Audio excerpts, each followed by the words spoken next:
Bapak Ibu, saudaraku yang terkasih, saya menyampaikan sebuah renungan yang bertemakan tukang tipu percaya diri.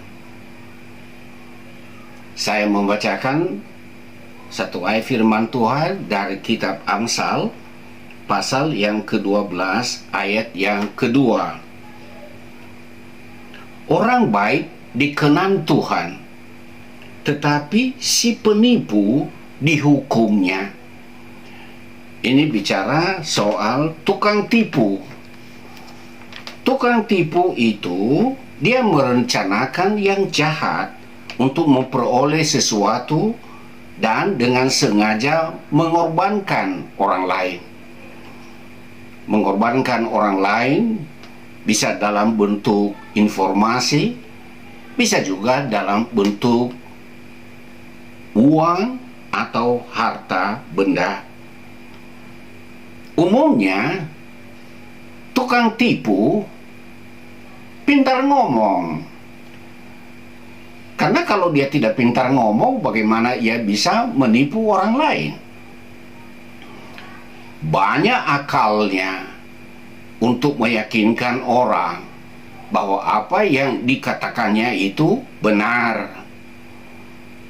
Bahkan mereka bicara sangat meyakinkan.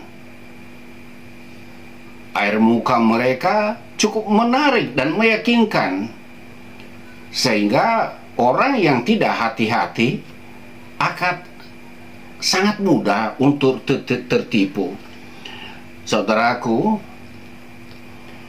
tidak sedikit orang yang mencoba meminta tolong kepada orang lain dengan alasan beginilah, begitulah. Ia mencoba untuk memohon simpati, untuk saling tolong-menolong dengan berbagai janji-janji. Tetapi setelah ia mendapatkan apa yang diinginkan hatinya, ia tidak menepati janjinya untuk membayar utangnya, membayar pinjamannya, dan ia sengaja mengabaikannya tanpa ada rasa tanggung jawab moral. Kalau sedemikian orang berbuat, itu sudah termasuk tukang tipu yang ulung.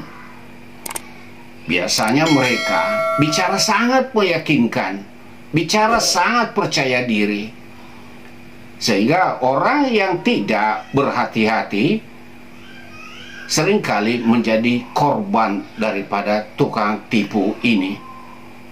Itulah sebabnya, saudaraku, sebaiknya tidak mudah untuk mempercayai orang, apalagi menyangkut uang dan harta benda. Sebaiknya seseorang itu perlu diuji dulu dengan hal-hal yang kecil, hal-hal yang sederhana.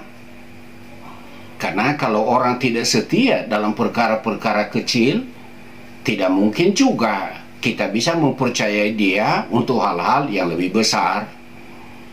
Kita juga perlu mencari informasi tentang orang itu dari orang-orang yang pernah mengenalnya, sehingga informasi yang kita dapatkan tidak menjadi penghalang bagi kita untuk berjaga diri dan mencegah hal-hal yang tidak diinginkan. Kalau kita tidak waspada, maka tidak tertutup kemungkinan kita bisa menjadi korban penipuan berikutnya. Saudaraku, pada dasarnya, jika kita mampu, memang kita harus tolong-menolong. Seringkali kepolosan hati kita dimanfaatkan oleh orang lain yang berhati licik. Itulah sebabnya pesan Yesus ketika ia berkata, "Cerdiklah seperti ular dan tulus seperti merpati." Kalau kita hanya tulus saja dan tidak cerdik, maka kita bisa menjadi korban tukang tipu yang tampil percaya diri. Kalau kita hanya cerdik tanpa ketulusan, maka kita juga bisa memanfaatkan orang lain demi kepentingan yang tak terpuji. Semoga saudara tidak menjadi korban tukang tipu, penipu yang ulung, yang pintar omong, dan berwajah percaya diri. Waspadalah agar tidak menjadi korban berikutnya. Tuhan memberkati.